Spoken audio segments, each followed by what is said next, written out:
78वा स्वातंत्र्य दिन आज अखंड हिंदुस्थान साजरा करतोय। सर्वप्रथम जुन्नरच्या शिवजन्मभूमीपासून तर महाराष्ट्राच्या भूमीपासून तर संपूर्ण असलेल्या अखंड हिंदुस्थानाच्या बलशाली हिंदुस्थानाच्या जगभरामध्ये या कृतीच्या शुभेच्छा मी तमाम माझ्या भारतीयांना देतो। ज्या भूमीमध्ये मी उभे आहे त्याच्या उजव्या बाजूला आपण पाहिलं तर किल्ले शिवनेरी आहे आणि छत्रपती शिवरायांच्या या जिथे स्मारक आहे त्याच्या मध्यभूमी उभा आहे। माझ्या पाठीमागे आपण पाहताय की छत्रपती शिवाजी महाराजांचा जन्म झाला त्या जन्माची प्रतिकृती इथे खाली आपली आलेली आहे आणि तोच आपण एक सेल्फी पॉइंट आपण पाहत असाल शिवजन्मभूमी जुन्नर।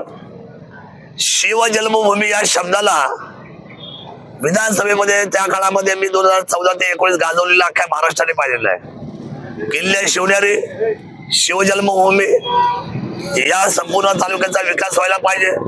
महाराष्ट्रामध्ये या तालुक्याचा गाजावाजा व्हायला पाहिजे।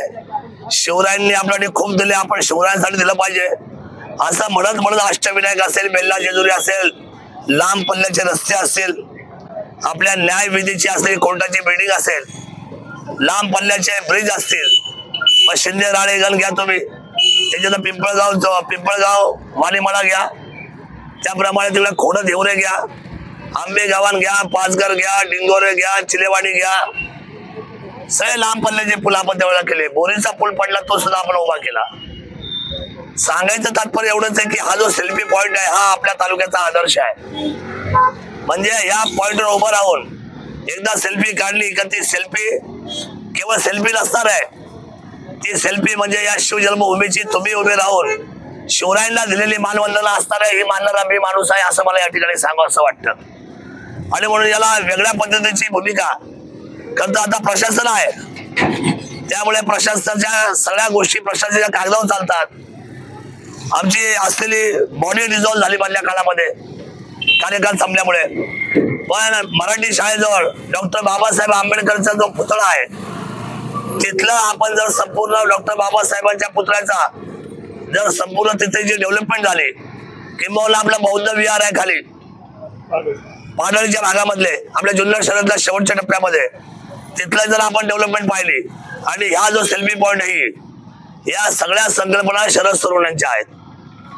खरं तर एक वेगळ्या पद्धतीचा कलात्मक विचार, जसा आज तिरंगा झेंडा, तिरंग्याचा सन्मान हा आपण 2,500 मुलांच्या माध्यमातून शंकरराव मुठ्ठे महाविद्यालयावर आज मानवी झेंडा साकारला गेला। मधल्या काळामध्ये छत्रपती शिवरायांची 16 टनाची रांगोळी जी अख्ख्या संपूर्ण भारताने पाहिली, ज्याचं चित्रीकरण संपूर्ण राज्याच्या आणि देशाच्या संपूर्ण असलेल्या वृत्तवाहिनीने दाखवली। ही आमची संस्कृती, हा आमचा स्वाभिमान आहे, हा आमचा अभिमान आहे आणि याच्यामध्ये कुठलीही कसर न ठेवता वेगळ्या पद्धतीने आपण आपला हा जाज्वल्य इतिहास, आपल्या भारतासाठी लढणाऱ्या जेवढे काही वीर पुरुष होते, जेवढे काही समजा हुतात्मे ज्यांनी केले, आतापर्यंत सुद्धा आजही भारताच्या सीमेरेषेवर जे स्वतःच्या जीवाची बाजी लावतात, किंबहुना जे महापुरुष आहेत, या सगळ्यांना सातत्याने डोळ्यासमोर ठेवण्यासाठी नवीन तरुण मुलांना याचं जाज्वल्य त्यांच्या मनामध्ये, त्यांच्या हृदयामध्ये भरून दिलं पाहिजे। म्हणून हा सगळा उपक्रम आपण करतो। हा सेल्फी पॉइंट म्हणजे छत्रपती शिवरायांच्या भूमीची असलेली आठवण, छत्रपती शिवरायांच्या भूमीमध्ये तुम्ही आल्यानंतर त्याला दिलेली मानवंदना असं मी समजतो। खरं तर याच्यासाठी श्रेयवाद करतात लोक राजकारणातले खूप सारे, पण ती मला पसंत नाहीये। खरं तर याच्यासाठी कल्पकता पाहिजे, याच्यासाठी विचारधारा पाहिजे, दूरदृष्टी पाहिजे।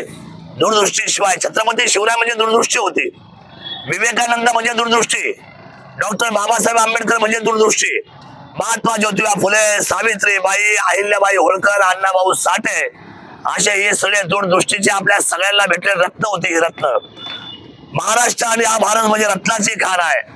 अब्दुल कलाम साहेबांनी सांगितलंय, ज्या दिवशी भारतातले सगळे तरुण आणि तरुणी, या जगामध्ये सगळ्यात जास्त जर तरुण आणि तरुणी कुठे असेल तर आपल्या भारताकडे आहे, भारताची ती संपत्ती आहे। ज्या दिवशी भारताची ही संपत्ती म्हणजे तरुण आणि तरुणी एकत्र येतील आणि हातात हात घालून जेवढ्या एक जोडीचा पाऊल पुढच्या दिशेने टाकतील, त्या दिवशी हा आपला भारताचा तिरंगा जगावर राज्य केल्याशिवाय राहणार नाही, हे मला आपल्या सर्वांना सांगितलं पाहिजे।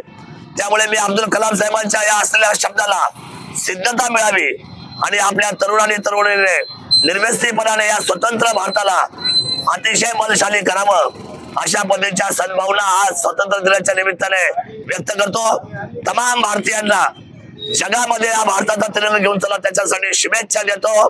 जय हिंद, जय महाराष्ट्र, जय शिवराय, जय आदिवासी।